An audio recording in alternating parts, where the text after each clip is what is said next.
Drug dealer, if he got a chain or he got a watch and somebody rob him for that chain or that watch, in their mind, the plug still mess with me, I'm gonna go buy another chain, I'm gonna go buy another watch. But for a street dude, he's gonna die over the chain or he's gonna kill somebody over the chain. My claim to fame wasn't selling weed. My claim to fame wasn't selling drugs. My claim to fame was the pistol. My claim to fame was violence.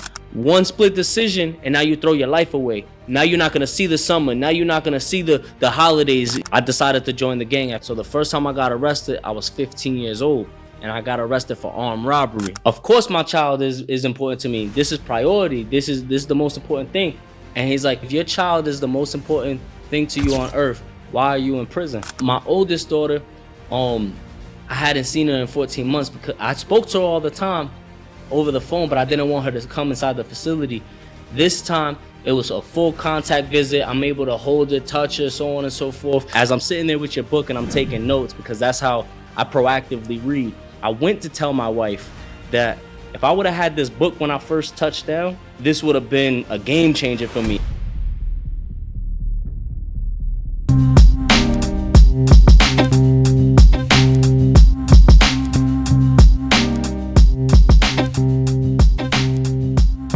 Welcome to another powerful episode of the Off the Count podcast.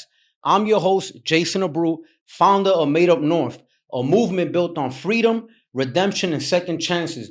If you've been following my movement and locking in with these episodes, then you already know this platform is all about sharing stories of hope, healing, and transformation. My guest today represents all of that and more. Of course, we know he's off the count and making it count.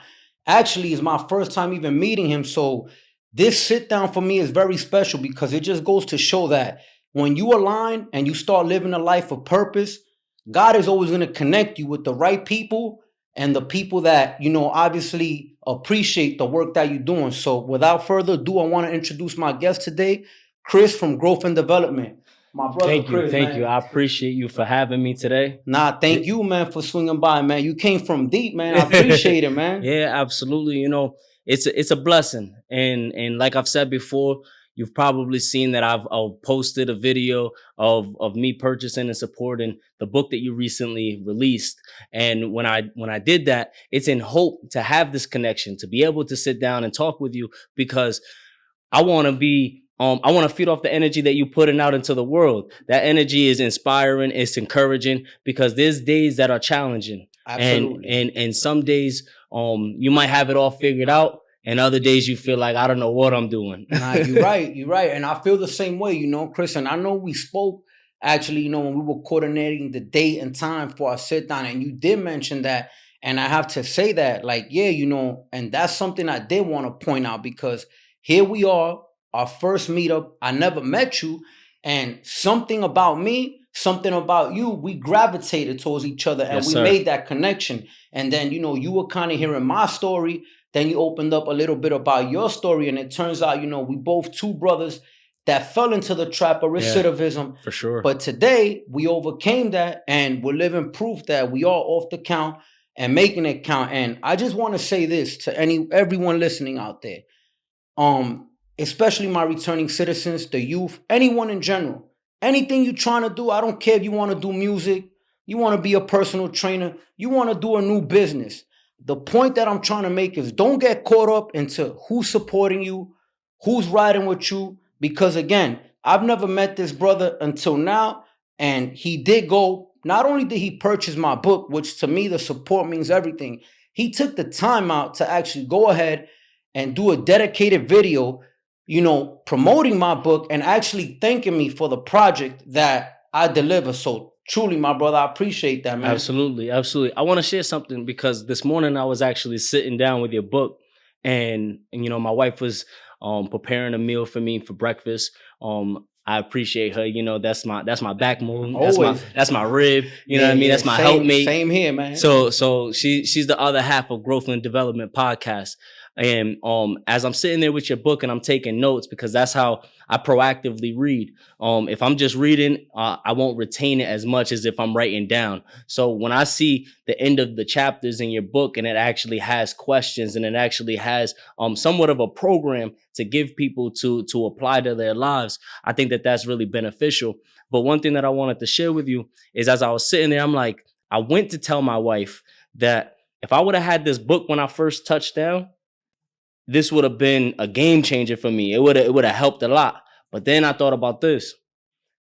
My mindset has to be able to receive what's being given to me. I have to be in a place in my life that's ready to change, because you can get somebody as many books, you can give them as much knowledge on my platform, on Growth and Development Podcast. We share gems. I can give you as many gems as possible, but if you don't want to put them in your pocket and take it with you, they're going to fall by the wayside. Absolutely. I agree with you 100%. I always say that, you heard Chris, change is something that it starts within, like, man, I could sit here and tell you my mother, my father, my sister, my wife, everyone, hope and praying that I would change. And it wasn't really until I was able to face the person in the mirror and say, you know what, this ain't it. I need a change. So you're absolutely right. But, like I said, Chris, this platform is all about amplifying the voices of returning citizens, Yes. Stories of hope, healing, transformation. Man, you doing things that when you told me over the phone, I even texted you the other day. I'm like, what school is that again that you're going for, and for what? Yeah. So we definitely gonna dive into that. But before we even get to that, Chris, as I stated earlier, he drove about 20 hours to be over here. So I truly appreciate this sit down. Tell me a little bit though, Chris, where you from growing up, Okay. and how did that kind of play a factor in some of the choices you made that ultimately led you to incarceration, to prison life? I'm gonna start way back, right? Yeah, So definitely. I'm gonna start in the '90s, and then we'll get there. Of course. So with that being said, I grew up in the tri-state. I grew up in Brooklyn, New York, Williamsburg, Bushwick area, and my mother moved us to Norwich, Connecticut. There's a lot of people in New York that's familiar with Norwich and New London. If you do your research, there's quite a few people and connections to New London in that area.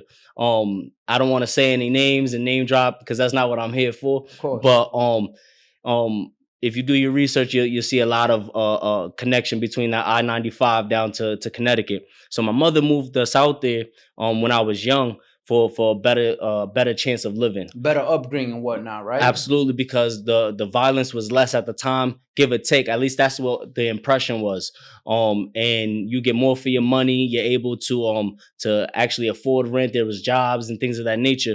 There's two of the biggest casinos in the world in Connecticut. One is Mohegan Sun Casino. Heard of it, yeah. And the other one is Foxwoods Resort.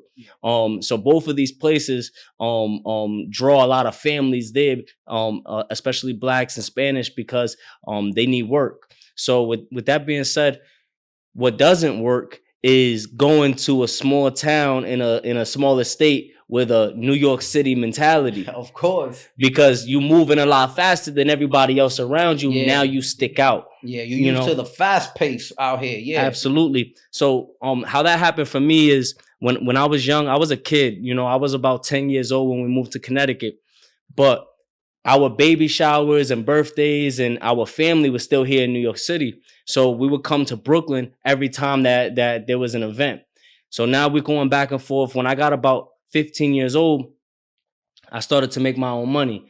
Now, I'm going to double back to when I was 13 because that's really when I jumped off the porch. But at 15 years old, I started working and I can afford bus fare. So if you remember the Peter Pan bus and Greyhound bus, so from Mohegan Sun, you could take a $25 bus to Port Authority. Once you get to Port Authority, the train station's underneath. Right there. Yeah, so you're back in the city, yeah. That's a fact. So with all that being said, springtime came around and one of my titis was living in Brooklyn, and I asked my mom, I'm like, how would you feel if I went to go stay with Titi for spring break?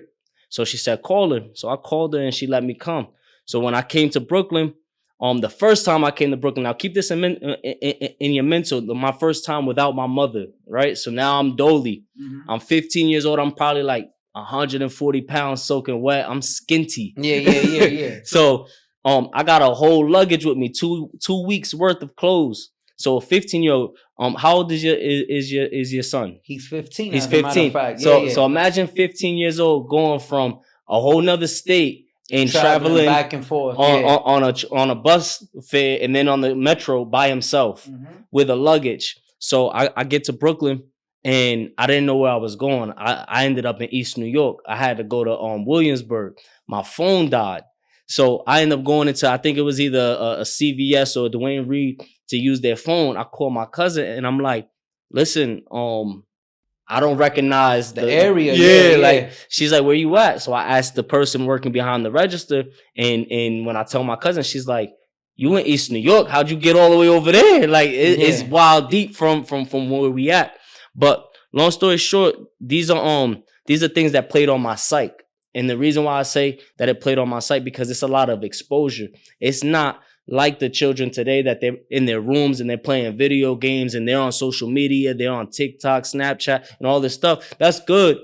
But for me, it's like I was thrown to the wolves. And when I ended up in East New York, it's not 2:00 in the afternoon. It's like 2:00 in the morning. It's wolf hours. It's in the middle of the night. Trains very hardly running and whatnot. Yeah. So that's how I ended up way in West. You know what I mean? So now to rewind it a little bit. When I was 13 years old, my older cousin, I'm the oldest sibling. So I got 4 brothers and I got 4 sisters. Me being the oldest sibling, I didn't have an older brother or older sister to show me what to do. But I had a cousin. In Spanish, if you're really close with your cousin, it's primo hermano, right? Yeah, claro. So my cousin, he's the one that showed me how to throw a punch. He's the one that showed me how to work a scale. Now, in his mental, he might have thought that he was showing me good things, how to survive and things of that nature. How to come up, back then, of course. And not knowing that it was kind of detrimental to my upbringing, to what I was learning, to my growth and development, right?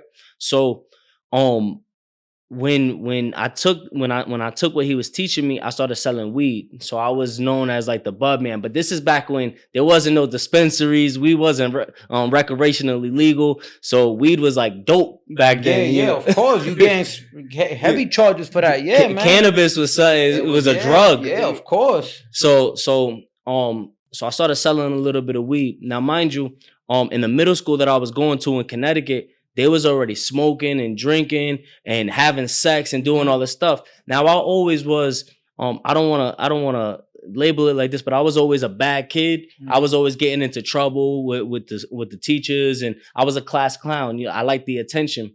So, but when I got to middle school, they was doing all this stuff. I'm like, I gotta catch up. Again, playing on the mental. I'm thinking I gotta catch up, or a fear of missing out. Like I'm not doing enough. Yeah. So because I knew that my classmates was smoking weed and stuff like that, I started selling weed. That was my mentality. Like you seen an opportunity back then, yeah. For sure. So I started selling weed, and as that's happening, I'm making a little bit of money. But in my mental, I'm like, I really want to make money so that if I could buy my own clothes and I could buy my own food, then my mother can spend more money on my brothers. She doesn't have to worry about me. I take me out of the equation so she can have more for them. Yeah. So now I'm coming up with excuses to my mom how I'm ending up with sneakers, how I'm ending up with clothes. I'm like, forgive me, this isn't a racial slur, but there's a lot of white people in Connecticut. So I'm telling my mom, I'm like, no, it's the gringo. Like he's crazy.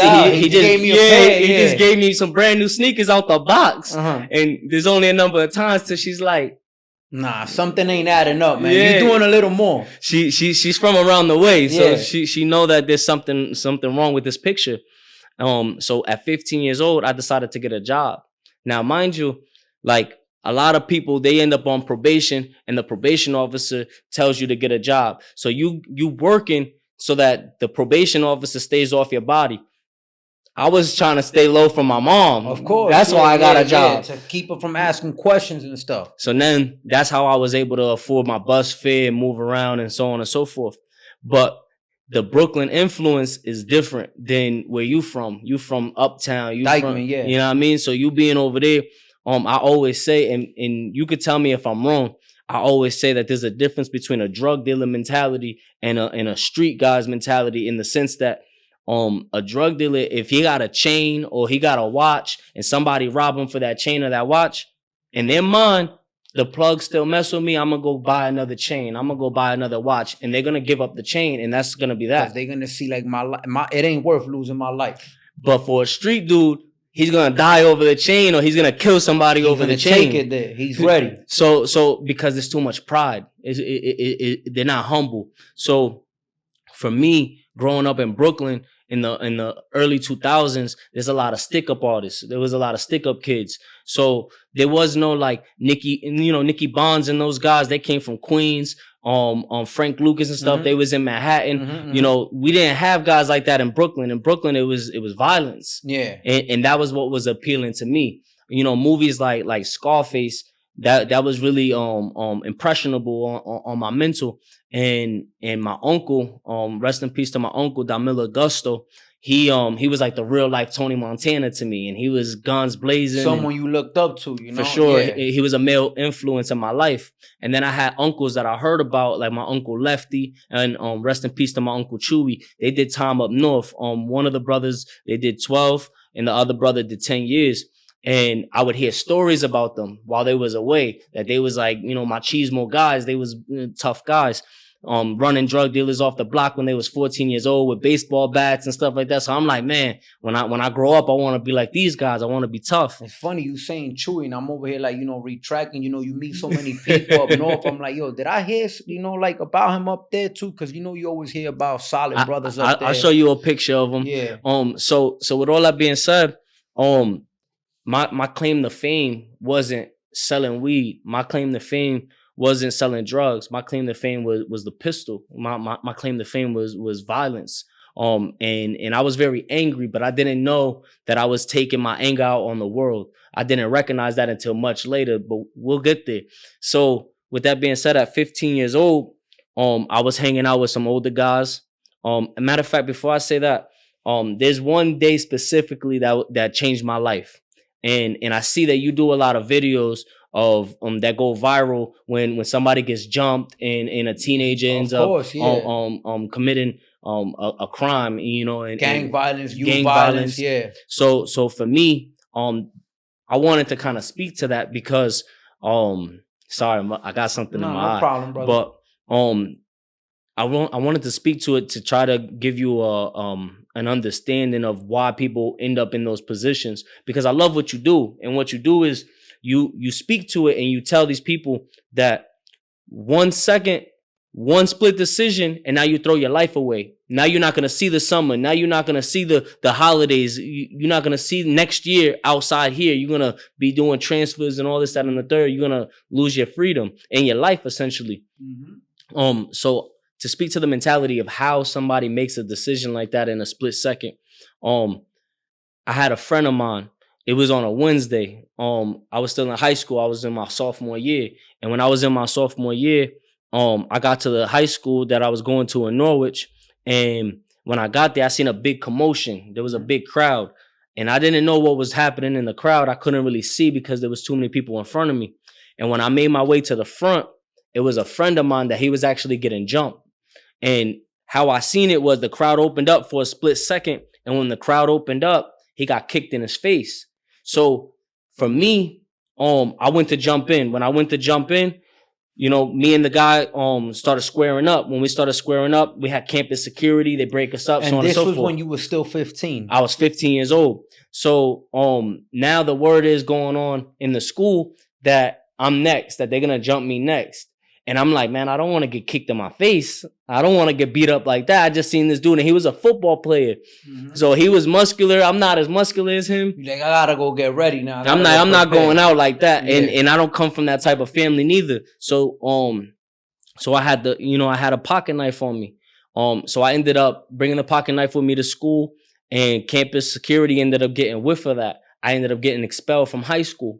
So when I got expelled, I got kicked out for like a month.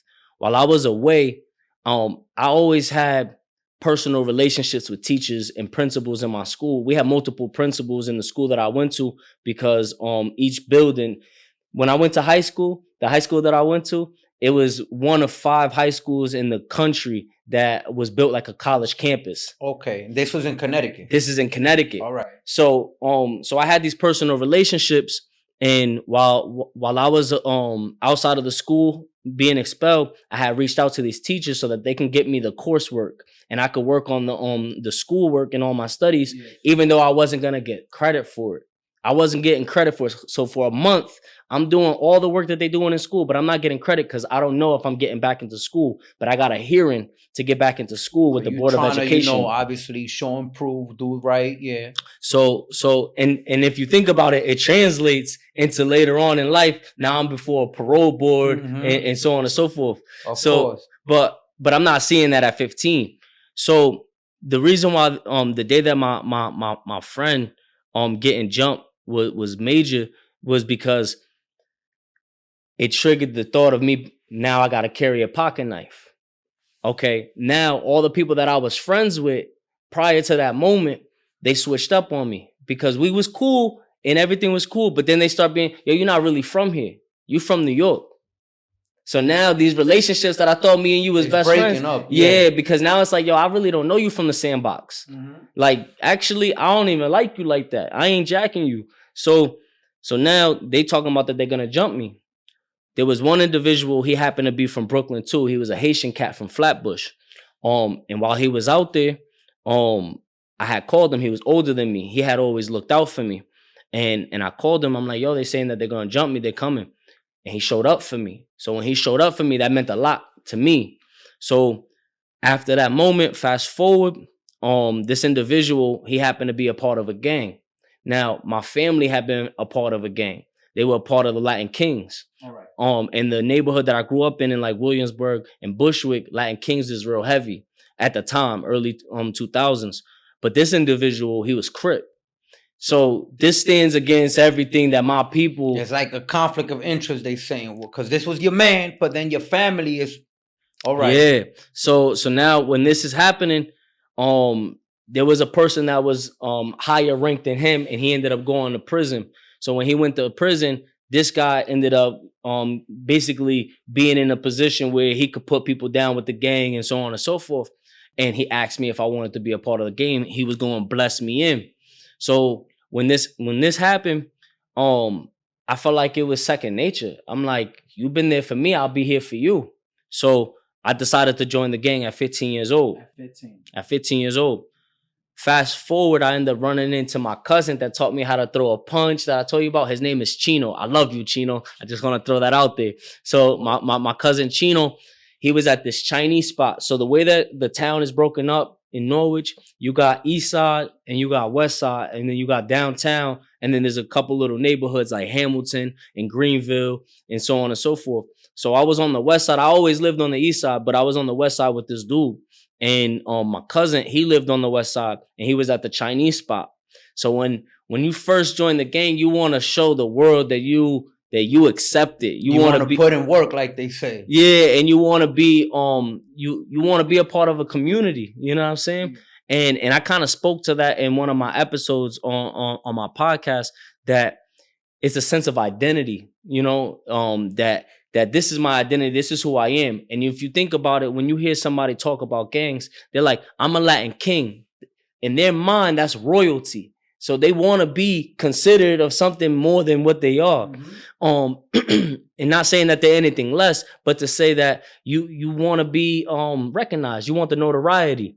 So, and when people say like, I'm a blood, I'm a Crip, they don't say like, my name is this, my name is that, I'm Puerto Rican, I'm Dominican. They claim the gang as the affiliation, of course, of who they are. And then just like you're Dominican and you got a Dominican flag, they call the red bandana a flag. They call the blue bandana a flag. So it's like, they're a citizen or a member of this society. You know what I'm saying? It's a community. So when I ran into my cousin, I happened to have all my beads on, my blue beads, my crates. So I had my crates on, I had my flag on and all that. And this dude, he was a well-known gang member, but he was closer to age with my cousin. I'm younger than them. So when my cousin seen me, he walked straight up to him. It's funny because the brother's name is Jason. All right. But so he had walked up to him. He didn't even address me. My cousin Chino didn't even address me. He walked straight up to him and he's like, yo, what you doing with my cousin? And The dude was like, this my cuz too, right? Cuz? And I'm like, you just stuck in the middle I'm right there. stuck because I'm still a child. Mhm. I'm trying to act bad. I ain't even have no bass in my voice at the time. So in this situation, I tell my cousin, I'm like, listen, I don't tell you what to do with your life. Don't tell me what to do with my life. And he told me I sound stupid. He said I sound dumb in the moment, right? So long story short, there was a conversation, there was a conflict. Nothing transpired, and we was able to walk away from it. As we walk away, the brother I'm telling you about, he tells me, he's like, yo, I'm gonna give your cousin a pass because that's your family. But if he was to talk to me like that in front of other people, they're not gonna give him a pass. And that was in that moment when I realized what they had told me, that you're supposed to put the gang in front of your family. And I'm like, how I do that when this is my primo hermano? I share the bedroom with him. I share the bed with him. I known him all my life. That had you all messed up in the head that moment. Absolutely. Okay, fast forward. I'm hanging with a different group of guys from the next town over. This is the first time I get arrested. So the first time I got arrested, I was 15 years old. And I got arrested for armed robbery.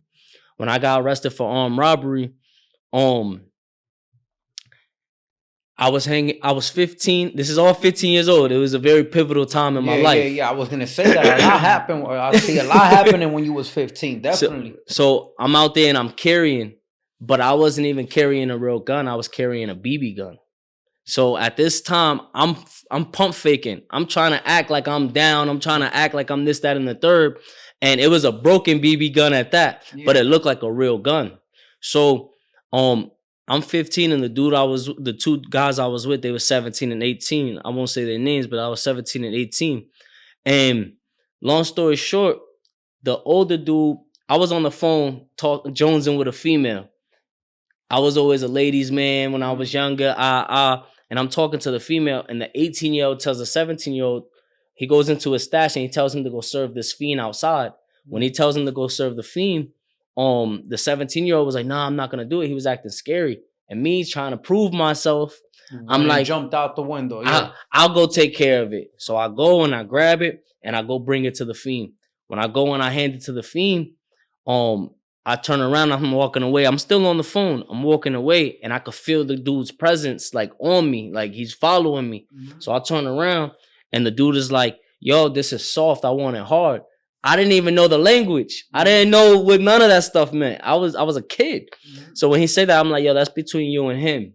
So now the dude comes outside. They arguing, this, that, and the third. They're in the middle of the street. They causing a scene. So it's like people's coming.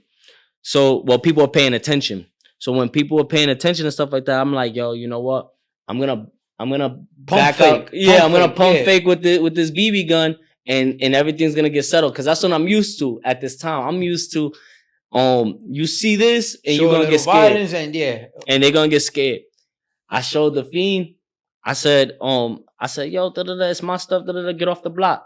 He said, you gonna shoot me? Shoot me. I got scared. I'm like, oh snap. So I'm like, what I'm gonna do? Because there ain't no bullets in it. It's fake. Yeah. So long story short, I cocked it. When I cocked it, he ran up the street. So when he runs up the street, the dude I'm with, he's like, yo, he's calling the cops.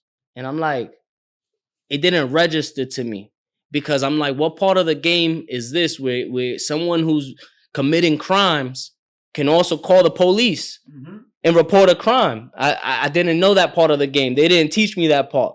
So I'm like, no, he's not. And he's like, yo, I looked up the street and he's on the phone calling cops. And I'm like, nah. So I run to the back and I put the BB gun inside like a barbecue grill. By the time that I get to the front of the house, cops is there. Everybody's there. They boof me. I'm on the ground. They done got me, the other fulano. They got everybody, right? And now I'm trying to like clear my name out the equation.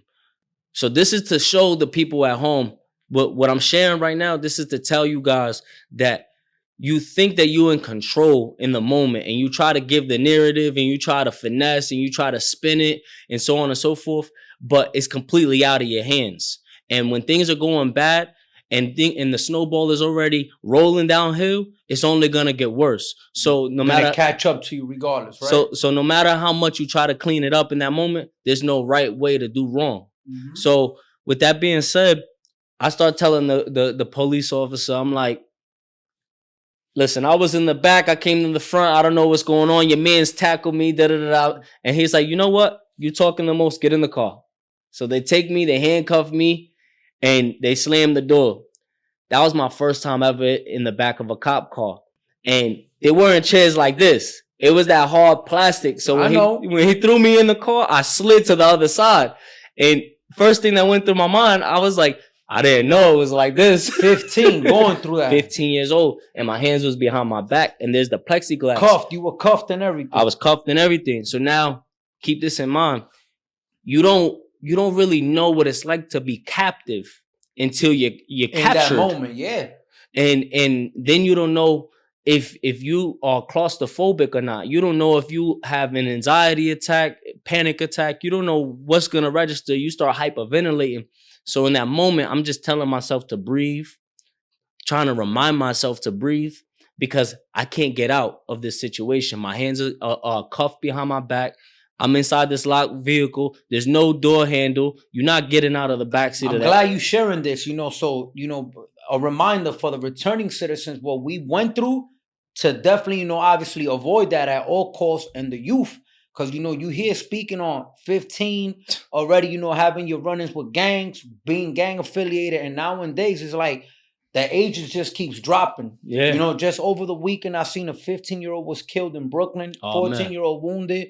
It's devastating. So I'm glad you sharing your experience so they can really see, obviously the youth that haven't been through it, what they're signing themselves up for. Yeah. And those coming home, just a little reminder, like, we don't want to be in the back of a car anymore. Absolutely. Because when you first come home, let's say after 30, 60 days, 90 days, you've been home for 6 months or something, you forget all the lonely nights. You forget real easy, man. All the trauma, because now you're comfortable. You inside your home, you back doing your thing, and you forget. So this is just a reminder. I appreciate that. So to bring us up to speed, my apologies, to bring us up to speed.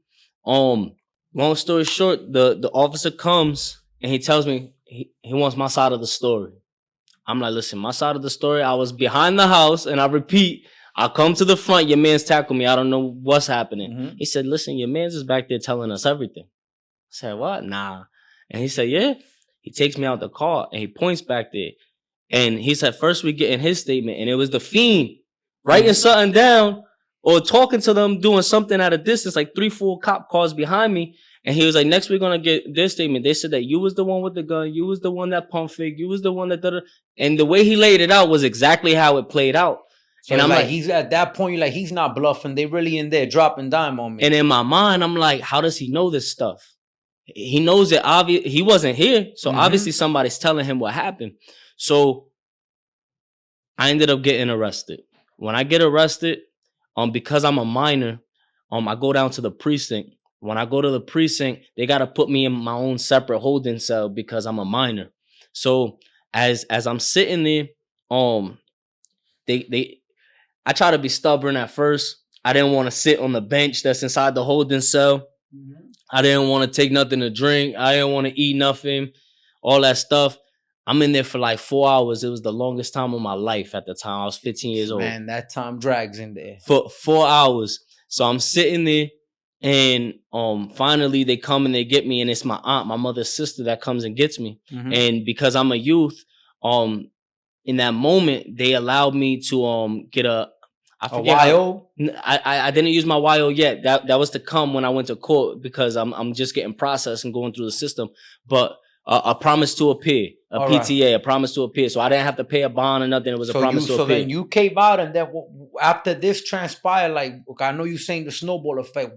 How did it catch up to you in the sense that you ended up catching that first bid? So to tell you, I end up getting, if you from the area, if you from the London area and you ended up in the Superior Courthouse. So as a 15-year-old, first I went to the juvenile courthouse. And this is just to let you know, for the young men out there and even young females, If you out there committing crimes and you think I'm a child and you think that you're gonna get away with it and they're gonna slap you on the wrist, that's not how it works. If you do a crime that's severe enough, they're gonna charge you as an adult. Of course. And for me, even though it was a broken BB gun, they charged it as a real gun. And Get out of here. Because in that moment, you're using it with the intent of being an actual firearm, and you causing a threat. All right. That could cause bodily injury. I'm glad you sharing that. Yeah. So and I didn't know that at the time. Neither did my mom. My mom's from Puerto Rico. She's from Bayamon, Puerto Rico. So she don't know nothing about the judicial system. She never did no time. My dad never did no time. So we go to the juvenile courthouse. I'm not familiar with a public defender. None of that. None of the process. So we ended up with a public defender in that moment. And we meet with him. He gives us the game plan. I'm like, all right, cool. We go before the judge. The judge takes my file, reads my charges in his head. He don't say nothing. It's quiet inside the courtroom. He closed the file and he pushes it to the side. And he says, due to the severity of your charges, you're going to be charged as an adult. And your son is considered a menace to society. And you're 15 when this is happening. And I'm 15 years old. And it broke my mother's heart and it broke my heart. And I'm looking at the public defender. I'm like, tell him about the plan. Mm-hmm. We just had a plan. He probably put his head down, right? He didn't say not a single word. He looks at my mother and he whispers and he says, we'll talk about it after. Talk about it after. What about the plan? And this was out in Connecticut, though? This is in Connecticut. So fast forward, when I ended up at the Superior Courthouse with a Class A felony, I ended up with Judge Handy. So if you're familiar with New London, Connecticut, and you ended up with Judge Handy, I believe she's retired now. I don't know if she passed away. We're talking almost 20 years ago now. Mm-hmm. So with that being said, Judge Handy, she actually had a child that had overdosed. So she had a sensitive spot for the youth. Yeah. Well, for youth in general. All right.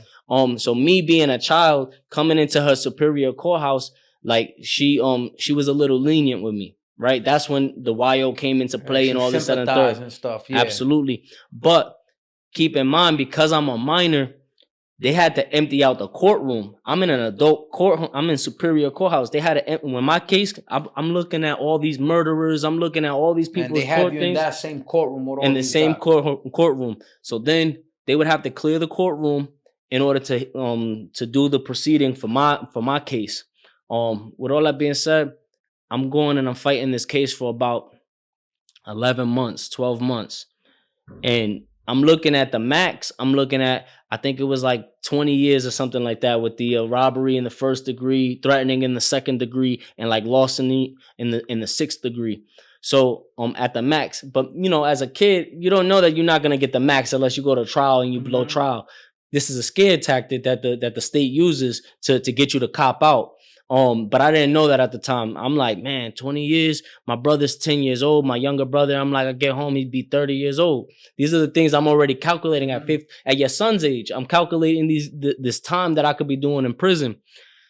That wore off. After 11 months of me going to court, I'm selling weed again. As I'm selling weed in the school. That's when I get caught selling weed in school. I get expelled for the second time because I did go to the Board of Education and they let me back in school. All right. So now I get expelled for a second time from the same high school, but I got arrested. So when I got arrested in Norwich and I have a case in New London. So when I went before the judge, she's like, "Oh, you think I won't lock you up? Because you still out from the prior one." I got a PTA on a serious case, but because it's under the YO docket, it's a sealed docket. The school don't know that I have this going on. But then everything came to the light because I get arrested for the second time. So when I got arrested that second time, she was like, she wrote, I don't know what she put the bond to, but she raised the bond and my mother couldn't afford it. At this time I'm 16 years old because it's been a year that I've been going to court. All the continuances and stuff like that. Yeah, the court dates. So, long story short, with that part, I ended up going to Manson Youth Institution. If you in Connecticut, no matter if you in Bridgeport, Connecticut, New Haven, Connecticut, Norwalk, Hartford, Waterbury, Manson Youth Institution, they used to be Gladiator School. In New York, they got Spofford. That was our version of Spofford in Connecticut. So for me, I heard stories about Manson Youth and MRI. I heard stories about it. So I went to MRI when I was 16 years old. How long you was there for? I was only there for like 13 days. All right. So that 13 days was enough to scare me straight. So, but prior to, my uncle that I had mentioned that passed away, he used to come into he did time in and out a lot. He used to come into my bedroom when I was living with my mom as a kid. He'd come into my bedroom and it'd be a mess.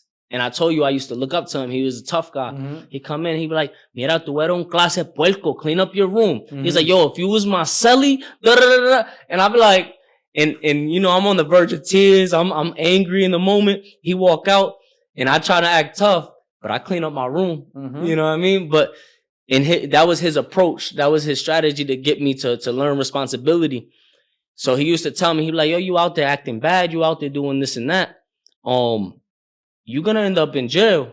You're going to end up going to gladiator school and they're going to show you. And there was a guy in Connecticut and he's dead now, but a lot of people know him. He's like a legend, unfortunately, but his name was Gorgeous George. He's a legend in the prison system. This dude used to, and this is a horror story that I'm going to tell. Because there's plenty of those, and y'all need to know what's behind the walls and the type of disgusting habits and evil people that's in there. This guy named Gorgeous George, he used to knock people out, and then he used to, like, you know what I'm saying? So he used to do that to people to embarrass them. He ended up doing it to the wrong guys, to some Spanish guys, and he ended up getting stabbed and so on and so forth. And he stopped trying the Spanish guys and kept it over there. But my uncle threatened me with this guy. He's like, yo, you're going to come across this guy. And here he is trying to give you advice, and you probably looking at him like, all right, whatever, you know. Like all the red flags, but I'm not paying attention to none of them. I wasn't ready to receive that information. So you did those 13 days, and then where that led you to? Like, how old were you the first time you did time? So 16 years old. And to get to the schooling, I'm going to double back on all these stories, and I'm going to tell you how God was molding me throughout all this. But when I came home, I ended up getting sentenced to, by the grace of God, I ended up getting sentenced to 3 years probation, 4 years suspended, because the first degree armed robbery dropped down to third degree. Okay. And then the second degree threatening stayed, but the larceny charge got thrown out. Mm-hmm. So on the cop out, I ended up getting 3 years probation, 4 years suspended. During this time, so from 16 years old to 19 years old, I didn't smoke no weed. I was drinking a little bit, but not heavy. And because in my mind, I'm like, I'm not going to jeopardize me going back to being incarcerated. You're on probation now, I'm on probation. You're trying to walk on a thin line, you know? Super. On a straight line, yeah. And I'm walking on the straight line, but I have it diligently in my mind. I'm making the deliberate decision not to do anything that's going to jeopardize my freedom, because I don't want to experience that again. So I ended up completing all this time outside that I ended up getting my record expunged. I completed my probation time. I completed everything. So all of that to say, during that time, while I was doing the right thing, I ended up working in retail. So while I was working, I shared this with you. Yeah, you did. So as I was working in retail, I started to climb the corporate ladder, as they say. At 17 years old, I became a stock manager in the store that I was working. At 18 years old, I became an assistant manager at the store that I was working. Unfortunately, the store that I was working in, it ended up going bankrupt. And when it went bankrupt, they ended up closing over 300 stores across the United States. When that happened, there were certain things that I wasn't aware of. So certain terminology like cleaning house or the writings on the wall. As a 19-year-old teenager, those words meant nothing to me. So I wasn't paying attention to the fact that the general manager resigned. I wasn't paying attention to the district manager resigned. These were the writing on the wall. I wasn't paying attention when I was a stock manager and I'm in charge of all the inventory, that the sales floor completely changed. All of the associates that was there is no longer there. It's all new faces. This was happening because they was cleaning house. They was trying to try different strategies in order to increase their revenue and changing their tactics and things of that nature. But I want to say that while I was also on the straight and narrow, the second time that I got expelled, I did the same thing. I'm doing all this schoolwork outside of work. I had to go to an alternative school for a short period of time.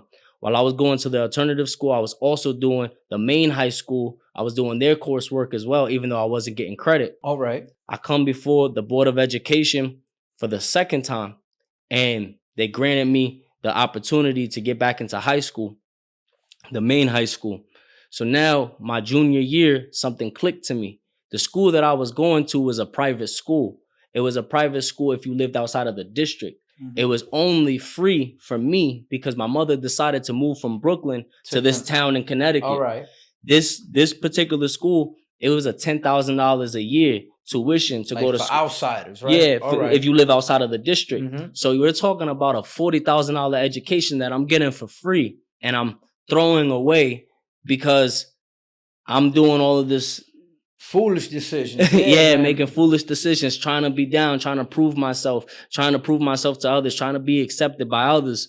And I was accepted and I was respected. But in the same breath, I'm losing all of these blessings, opportunities, and all these opportunities. So now this was my junior year. After all of that being said, I buckled down and I'm working hard, and I graduated on time. And I walked the stage with my class in 2011. Dope, man. So I graduated from high school, but what was messed up for me is by the time that I graduated high school, see, my mother and my father, they didn't graduate high school. My mom, the furthest that she achieved was freshman year. Mm-hmm. She didn't even complete freshman year. She dropped out. Mm-hmm. So the highest grade that she completed was 8th grade. So when you're growing up with parents, my mother's a teenage parent. My mother had me at 15 years old.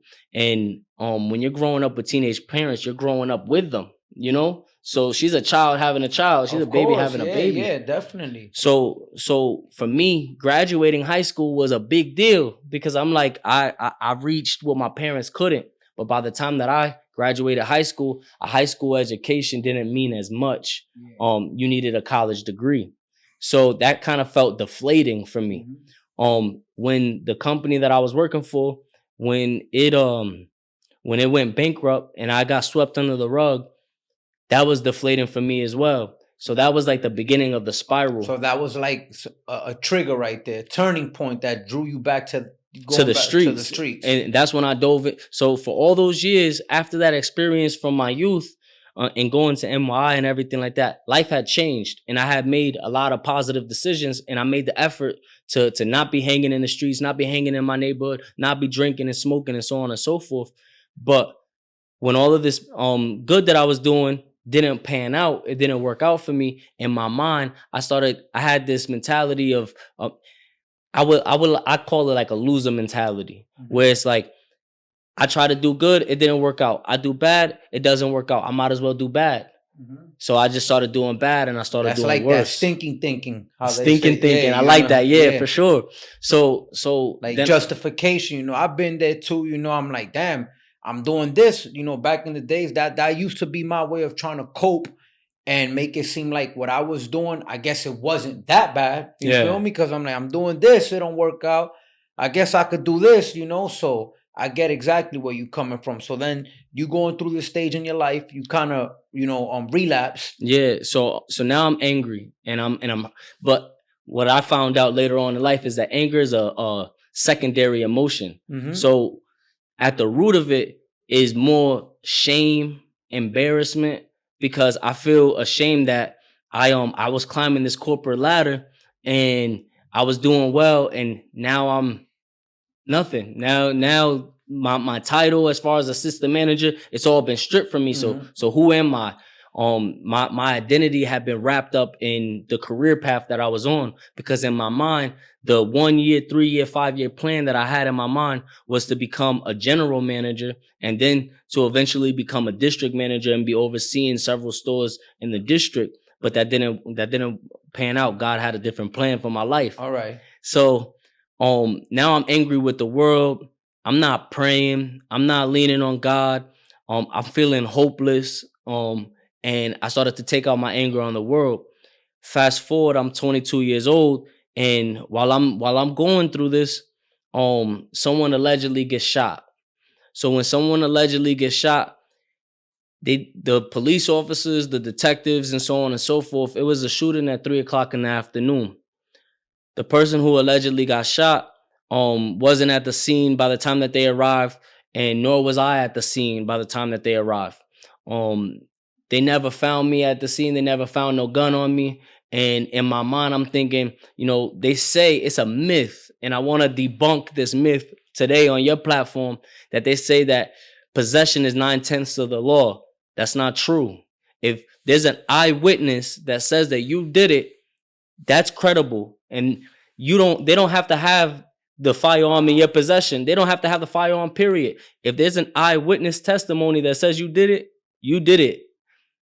And I hope everyone is paying attention so you can see how easy, how sensitive it is to get caught up in some unnecessary BS. So basically, you don't even have to have a firearm on you. And if someone says you had one and you discharged one, they can go ahead and charge you and prosecute you with that. We live in a society that they say you're innocent until proven guilty. But we know that you're guilty until you're proven innocent. So sometimes in order for you to prove your innocence, you still got to go through the system. So that means you're still going to get handcuffed. You're still going to go in the back of that cop car. Time. You're still going to lose time. You're still going to get stripped naked. You're still going to go through all of the experience. Things. Yeah, absolutely, before it comes out in the works. So you got charged for this. Right? So I get charged for this. Days later, I get arrested. They was looking for me. And it was really embarrassing because they went to my mother's house looking for me. They hit my mother's door with the battery ram. They took her door off the hinges. They had the turtle suits and all of that. It's all in the paper. Everything I've gone through is well documented. And I don't know if you bring it up in a clip or something like that. But I could provide you with all of the documentation for all the stuff and the pictures and things. And they was looking in different places and they found me. So when they found me, I had it in my mind. And also my uncle had told me, he's like, listen, they think you armed and dangerous. Don't run. Don't give them a reason to shoot you because you on the run for a shooting. Your same uncle that was trying to give you game before when you were is now still giving me game and telling me, listen, they consider you armed and dangerous. Don't do nothing. If they get to you, just give yourself up. All right. So when this happens, I'm 22 years old. I wind up in prison. Now, this is my first time going to adult prison. If you're familiar with Connecticut, you're familiar with Corrigan. Corrigan, the way that it's set up, it's a county prison. It's a county jail, but it's a state prison. Okay. So it's both because it's a level 5-6 facility. So you got sentenced inmates and then you got detainees. Correct. Correct. Right. I don't know. Do y'all have anything like that here? It's not like that on Rikers Island, right? I just heard recently, I spoke with someone over there at Rikers. They said that they do have an area where they have a few dudes in greens, state greens, meaning that they're sentenced state inmates, you know? So, yeah, I heard there is a building right now. But when the time that you was away, but Rikers Island's like the county jail. Yeah, detainees. For all the boroughs, right? Yeah. They used to have one in the Tombs in Manhattan, which shut down. They used to have one in Brooklyn House. Facts. Shut down.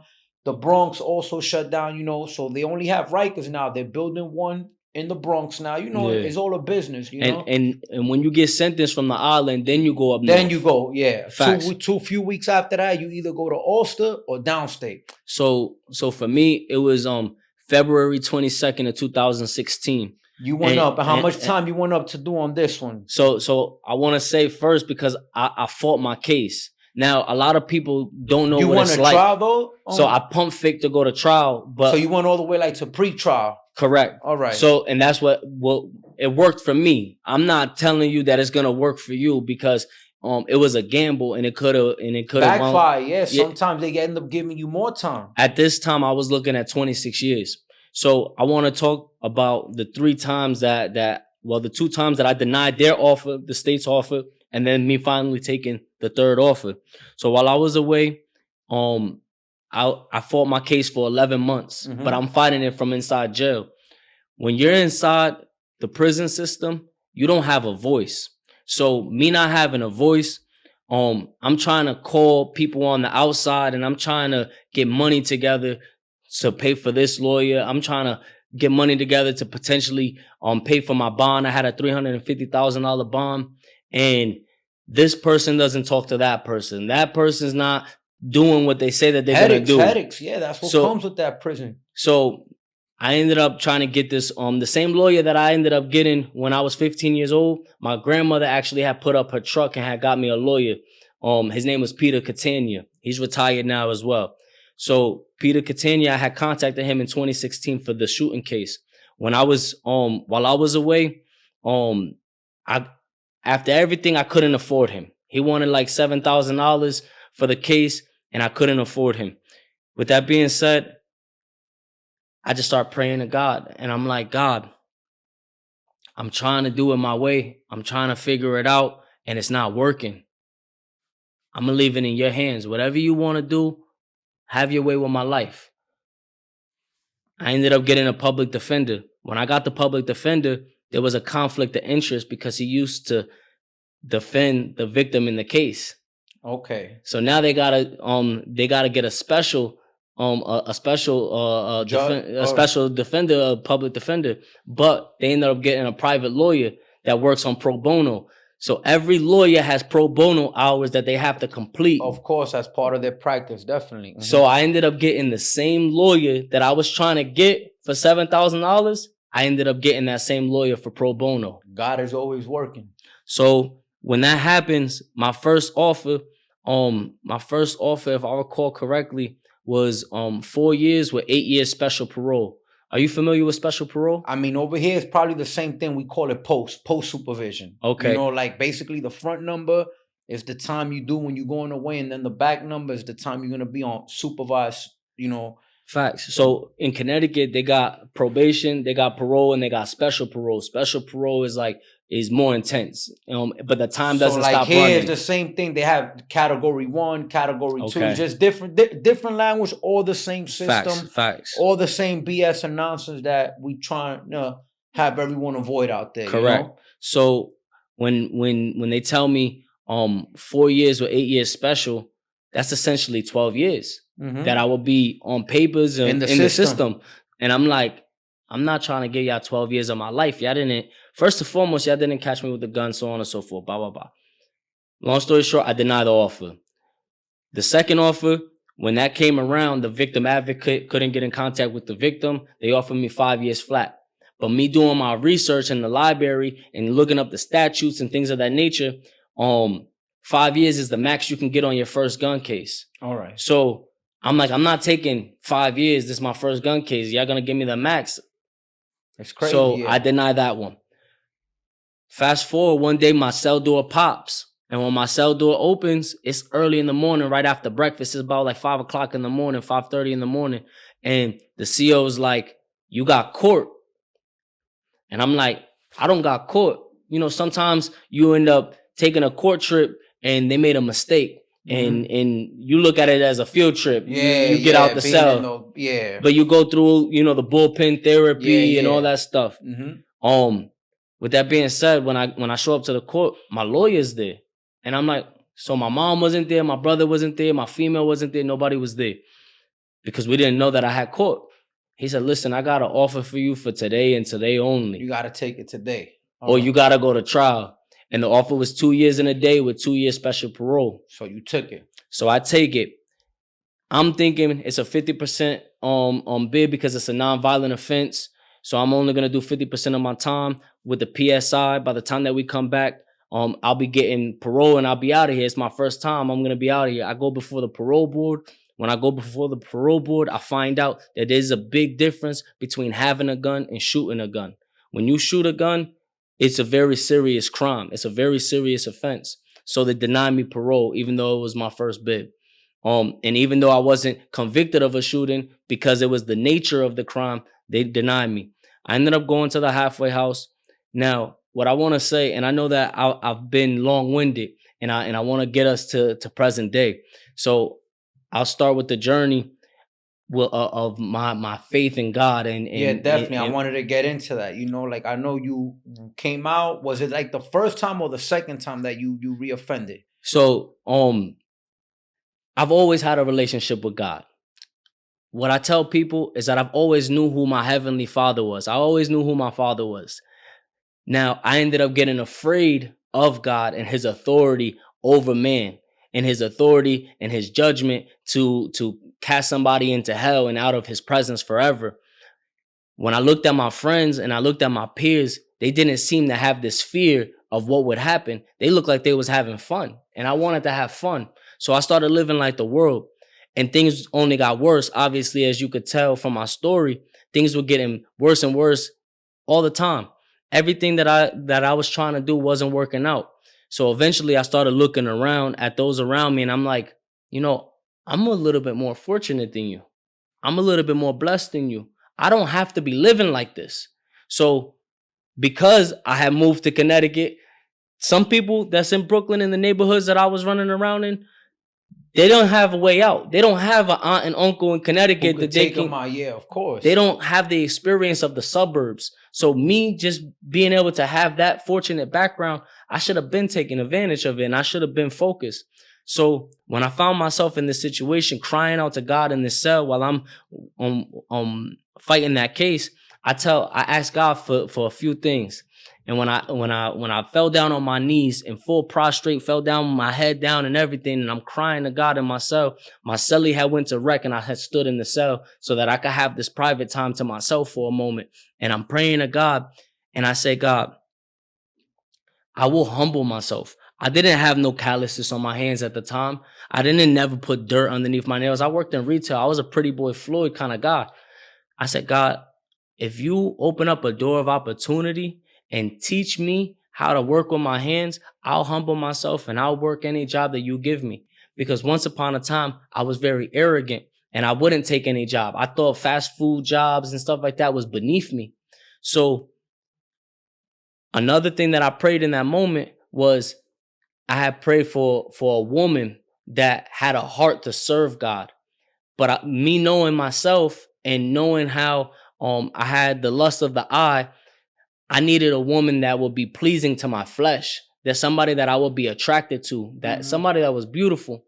And so I prayed that God would give me a woman that had a heart of God, but that was beautiful. I talk to God plain and simple. It doesn't have to be these fancy words like how the Pharisees and the Sadducees had prayed, long-winded. So I did this prayer. It was 18 months later that I end up at the halfway house. So when I'm at the halfway house, I get dressed, button up, slacks. I know how to dress. I got a good resume. So I'm walking down the street to go find me a job. This is the first 3 days that you're in the halfway house, like you kind of stuck there. They don't let you out. I know. Of course, you have to wait for your orientation phase, and then they start giving you passes little by little to go job hunting. Yeah. So I'm on my first job hunt, and I walked past all the fast food joints, and I felt the Holy Spirit telling me inside, you remember that prayer that you prayed? That you was going to humble yourself? That you would work anywhere? And I'm looking at them, I'm like, yeah, God, but there's a TJ Maxx down the street. I'm going to apply to the TJ Maxx and see what happens. When I go to apply to the TJ Maxx, they give me a interview right there on the spot because of the way that I articulate myself, the way that I presented myself. And then the assistant manager wanted me to come the next day to meet with the general manager to do the interview with them as well. So I'm walking back up the hill past the same fast food places. And I'm like, listen, God, thank you for giving me the opportunity. I don't need those places, so on and so forth. The next day I'm with the general manager. Everything's going well. Everything's looking up. The moment that I tell that the general manager that I'm in the halfway house and that I have a record, they're like, well, thank you.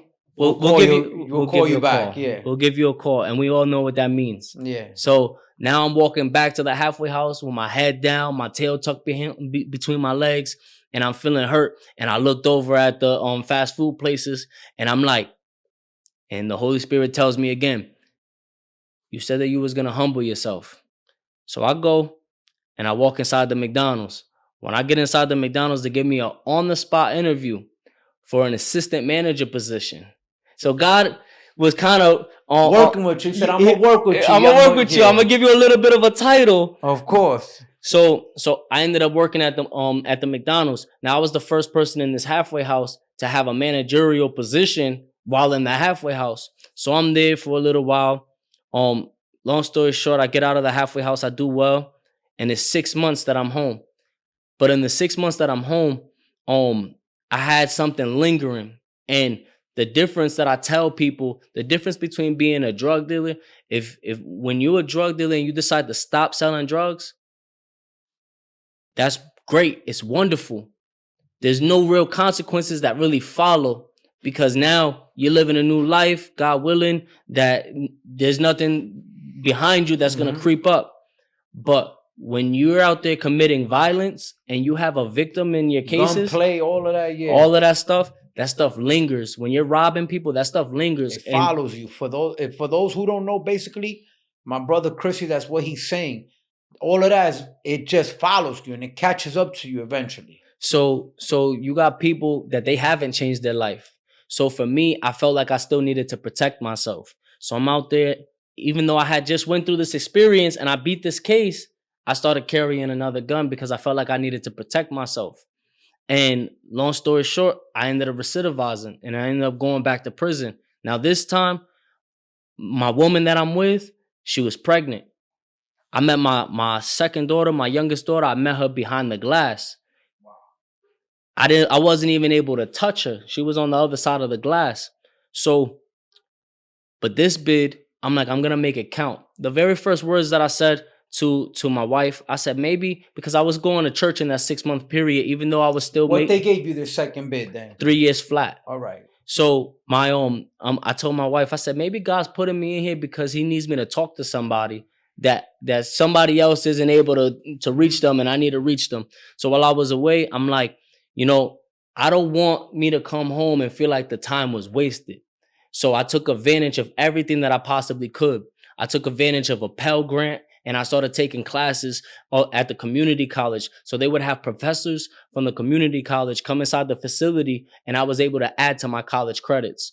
I started doing Bible college and I was adding to my college credits through the Bible college. I started taking I ended up going into a reintegration dorm where they have programs. That's actually where the Growth and Development podcast started from. All right. It wasn't a podcast in mind. It was just the Growth and Development name. Wow, man. I'm getting goosebumps though, because, besides the fact that unfortunately, we both felt, to the whole recidivism cycle, we have so much, in common, more than you think, because it was like that. I went back to prison the second time where it was kind of my wake-up call, and I really chose, like you said, I'm gonna make it count. Like the first time, I made it more about a physical. I'm in the wreck, every wreck I'm out there. But the second time I said, I'm gonna work on me, inner self, and really put my whole life into perspective. And I made a plan and I came out, and everything that I said I was gonna do, I've been doing similar to you. So now you back in there. What was though, Chris, like the real turning point for you that you really said like I'm pretty sure that the whole situation with you going away and wifey being pregnant, that must have hit you hard, right? It did hit me hard because two programs that I was a part of while I was away. One was called Embracing Fatherhood, and another one was called Parenting. So one was like an academic based, and one was just a program based class. So in these classes, the facilitator asks you questions, and when the facilitator asks the question like, what's most important to you? And I would say my children, and they would call that into question. And as a parent, as a man, as a father, you want to be a protector. So immediately you're saying, of course my child is important to me. This is priority. This is the most important thing. And he's like, so if your child is the most important thing to you on earth, why are you in prison? And that's a tough question. It's like a question setting you up, and it's for an answer like you just got to sit there and eat it. Yeah, and you got to eat it because you start thinking to yourself, maybe not in that moment in the program, but when you get back to the bunk and you start to do this self-analysis and you're self-reflecting, I started thinking to myself, I'm like, man, if my daughter and my children are the most important thing to me, then I wouldn't be risking my freedom. I would be at home right now. I'd be taking care of them right now. A big turning point for me was COVID-19. When COVID-19 happened, I was incarcerated. So when COVID-19 happened and the world is in a panic, those first couple of weeks and people didn't know left from right and people were stocking up on toilet paper and hand sanitizer and bleach and all of this stuff. All of that, yeah. I was in there too, 2020, 11 months in Rikers, yeah. I wasn't able to help my family. And that really played on my mental because I'm like, the world is in a pandemic right now and I can't protect my children. I can't stock up for nothing. I can't do nothing. I can't drive them nowhere. I can't do anything for them. You know, when you think of things like a martial law, we don't know entirely what that looks like, but it looks like a curfew. And they were telling people you got to be in at a certain time. It looks like you can't gather more than X amount of people, and people weren't gathering. Like your world is limited, yeah. Absolutely. And I couldn't be there for them. So that was a big turning point for me. But prior to that moment, I was actually a part of a pilot program while I was away. So you know how they do daddy-daughter dance? Yeah. So they did a family dance because not everybody has daughters. They did a family dance. And if you completed these programs, the Embracing Fatherhood or the parenting program, you were eligible to participate in this pilot program. So this actually, Fox News had came inside the facility. We had your family went there, your kids. Yeah. So my oldest daughter, I hadn't seen her in 14 months because I spoke to her all the time over the phone, but I didn't want her to come inside the facility. This time, it was a full contact visit. I'm able to hold her, touch her, so on and so forth. We had a DJ, music, and this was the first time I was able to see my family in that way. So when I came home, it was a different mindset. The mindset was I didn't need to have a pistol on me. I don't have to move in the same circles that's going to have me cross paths with these individuals. I got to move with different people. So when you hear to change your people, places, and things, you have to change people, places, and things. And it's going to hurt. It's going to cause a strain on relationships. Some of those relationships might be your own family members, people that you were friends with forever. I'm glad you're mentioning all of this. Yup. For me, it's awkward because when I come back around, when they see me that I'm moving on the time that I'm moving now and I'm moving in a different light, people don't want to get together with me because it causes a conviction inside their self that they know what they're doing is wrong. Mm-hmm. So people don't want to be around somebody that's doing right. So it's difficult, man. Yeah. But every day I'm making the effort. So now the path that God has me on is I'm actually going to seminary to, God willing, become a pastor. So there's two ways that I can go about it. I could become an ordained pastor or I could become a minister of the word. That's beautiful, man. I remember when you shared that with me. I text you again. I'm like, yo, what school you in? And yeah. It's beautiful, to see exactly what growth and change looks like. And the reason why I say, Chris, that I'm glad you're sharing this on this platform, because people really need to understand this, especially the returning citizens, especially the youth out there, that when you do make that decision to change, you're going to lose people. But at the end of the day, what you have to keep in mind is your freedom comes first. Your freedom comes second. Your freedom comes third. You got to put yourself first and your loved ones first, because it reaches a point where after a while, people might be with you and hold you down, one, maybe even two. But trust me, man, the more times you keep slipping up and messing up, the less people's going to want to be with you. So you got to take light of that situation and really make that decision and say, I'm going to get it together. Like, that's why I said, I appreciated having you on this platform, because your story is so beautiful. Like, you would never think someone, coming from a life, Chris, that, involved in gang activities at an early age, pistol playing at an early age, like, your record was mainly violence, All violence. I had 3 victims in my cases. And here you are now going to school to become a pastor. Yes.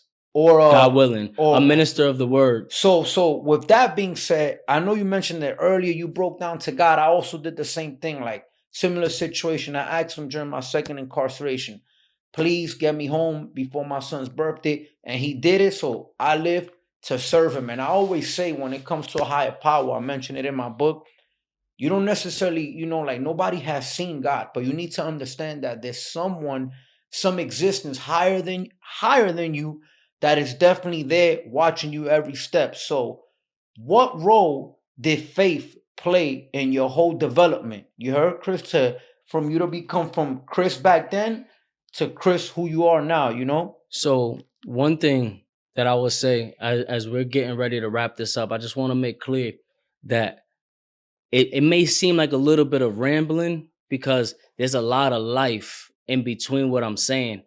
And there's a lot of little details that I may be leaving out of the stories, but that gives you an opportunity to continue to follow the journey so that you can learn more about me and you can learn more about Jason. But to answer your question, before I was actually going by a different name. So a lot of people knew me as Supreme Legacy.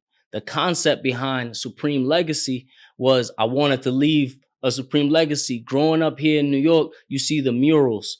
And when you see the murals, you see the names, you see people's faces, and it's kind of messed up. But in my mind, I wanted my face on the wall, on the side of the bodega. I wanted people to remember me. And the only way that you get like that is if you do something really good in your neighborhood or you do something really bad in your neighborhood. And some of the people that, and I've mentioned this on my platform, some of the people that we remember Mahatma Gandhi. We remember Martin Luther King Jr. We remember all these different people, but then we also remember Al Capone. We also remember Adolf Hitler. We remember people that did really bad things, and we remember people doing really good things. So in that time frame of going by this alias of Supreme Legacy, I wanted the glory. I wanted the praise. When the person today, Chris, that you mentioned, is I'm giving all of the glory to God and I'm giving all of the praise to God. So how did faith help me is that God showed himself in more ways than one and on multiple occasions, showing me that I could have peace and I could have hope and I could have the beautiful things that I want in life with my family and time with my family, and another opportunity if I submit myself to his lordship over my life. Now today, God has transformed me into a new creation in Christ, that I'm serving as a Sunday school teacher, that I'm actually a leader in a public scripture reading, that I actually started a committee inside of my church. So in these different ways and these different doors, this wouldn't have happened if I didn't have faith, that even the faith of a mustard seed that is moving mountains. And every day I see these mountains shifting, and they might not be a physical mountain that you see, but it's mountains that was blocking you from blessings in your life. And a lot of the times we're the ones that created the mountain in the first place, and we get out of our own way and allow God to work and have his way. Now we're able to grow and develop. Amen. You see, everything he mentioned, that's what it means to be off the count and making it count. When you hear that, Chris, what does it mean to you, off the count and making it count? Man, it means everything, because when you off the count, if you have too much idle time and you're not optimizing and taking advantage on the time that you have out in the world, then the chances of you filling up your time with negative things and negative habits and bad habits and repeating the same thing is more likely. The likelihood increases dramatically, because you're thinking about all of the old stuff that you used to get into, and more times than not, you're glamorizing it and you're remembering the good times and looking over the bad times. You're not remembering the times that things fell apart. You're remembering the times that it was fun and it was lit and you was outside and this, that, and the third. So when you're working hard and you have a goal and you're focused, you don't have time to be reflecting on the past, because you focused on what you got going on in the future, and God willing that you're opening more doors of opportunity and building bridges instead of burning bridges. So off the count and making it count. I love hearing those words. I love your message. I love your platform. I appreciate you for having me on your platform. Thank you, to even share a little bit of my story, to help give some people encouragement that you too have the opportunity to change. You don't have to go and respond in a violent way. I remember I told somebody one day, I'm like, yo, this guy did this and that to me. I got to go do this and that to him. And the person looked at me like I was crazy. He was like, no, you don't have to go do that. You don't have to do that. And at the time, I'm like, yes, I do. And I was very stern on it. But now I reflect on it and I'm like, he was right. You don't. And people need to understand that, walking away is not weakness, it's power.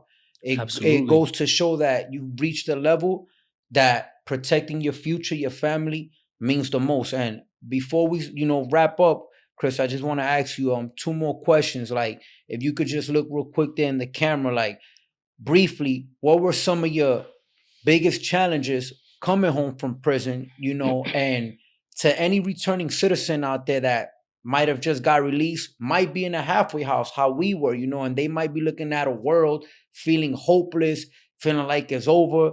Like what words of encouragement can you give them, and also touch up on, your challenge and how you overcame it? So one thing is actually going to piggyback off of something you mentioned in your book, Off the Count and Making It Count. And that's just being realistic with yourself. When you set these goals, don't set a goal that is unobtainable, because the moment that it doesn't pan out and it doesn't work out, you're going to feel deflated. You're going to feel defeated.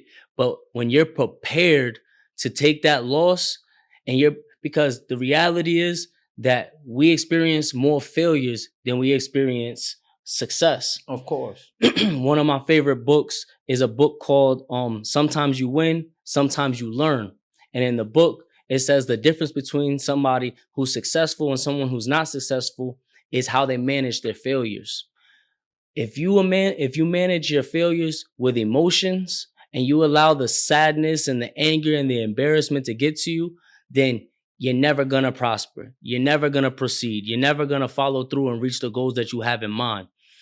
My encouragement to you is take the knowledge that you have obtained throughout your life, because majority of us have been given a great deal of knowledge. We've been given warning signs. We have somebody, whether it's a grandmother, whether it's a female or male that's in our life, we have somebody that has told us right from wrong. And we've pushed those gems to the back of our mind, and we kept doing what we wanted to do. I advise you and I encourage you to dig into that treasure chest, grab those gems and apply them to your life. And don't be afraid to move outside of the circles that you're moving in. Don't be afraid to move outside of the environment that you're in, because there's somebody out there that's going to support you 100%, and you don't know them yet, but they're waiting to run into somebody like you so that they can invest their time, energy, and everything that they have into you to see that you prosper and see that you come out on the other side of being free and being off the count. I appreciate you sharing that. You heard Chris. And lastly, you're someone that went through your own situations at an early age, and you see what's going on now. And we spoke about it earlier before we started rolling. Like, it seems like every other day we wake up to more gang violence, more youth getting, caught up in the prison system.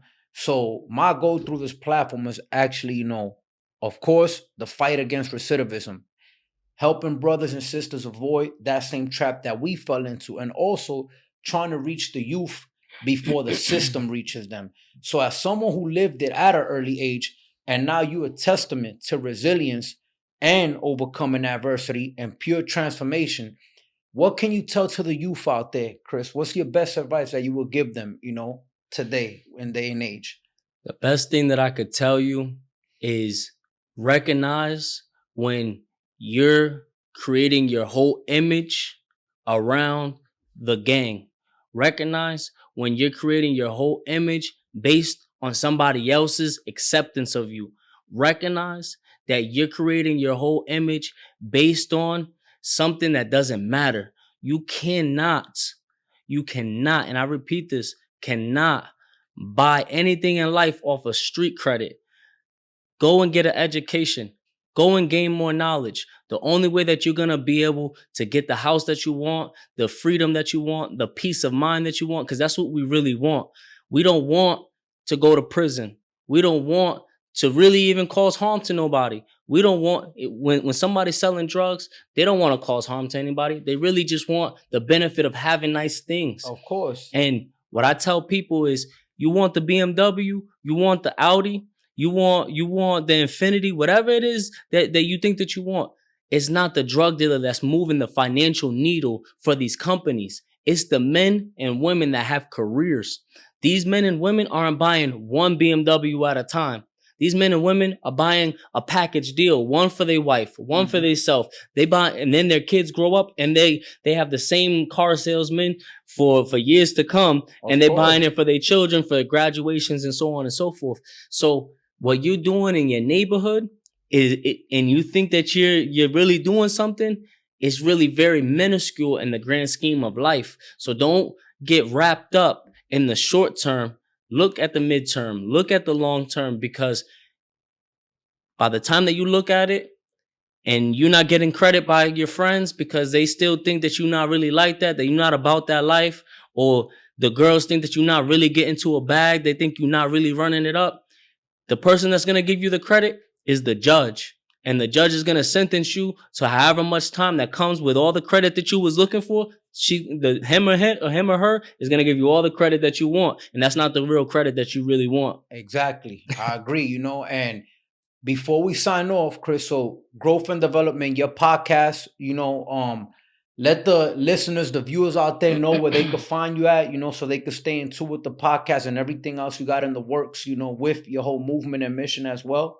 So my wife and I, our idea with the Growth and Development podcast is to share information and to share knowledge with people so that they can continue to be edified and be encouraged. So on Instagram, currently, you can follow us at G_D podcast. And on YouTube, you can find us at Growth and Development Podcast. As we go into 2026, and as maybe by the time that this releases, we're already in 2026, we plan on being on Spotify and other platforms so that you can reach us in different areas. You can listen to us while you're at work, in your headphones, while you're in the truck, or while you're at the gym, whatever it is that you do. And also just continue to talk to one another, have an open dialogue. Don't be closed-minded. That's the whole purpose of Growth and Development Podcast. That's what's up, man. I'll definitely, whenever I'm in the area, I'll stop by too, and I'll be on your platform. Yes, sir. Chris, I look forward to it. Always, man. Before we wrap up, I just want to say, there you have it. Another powerful episode of the Off the Count podcast is in the books.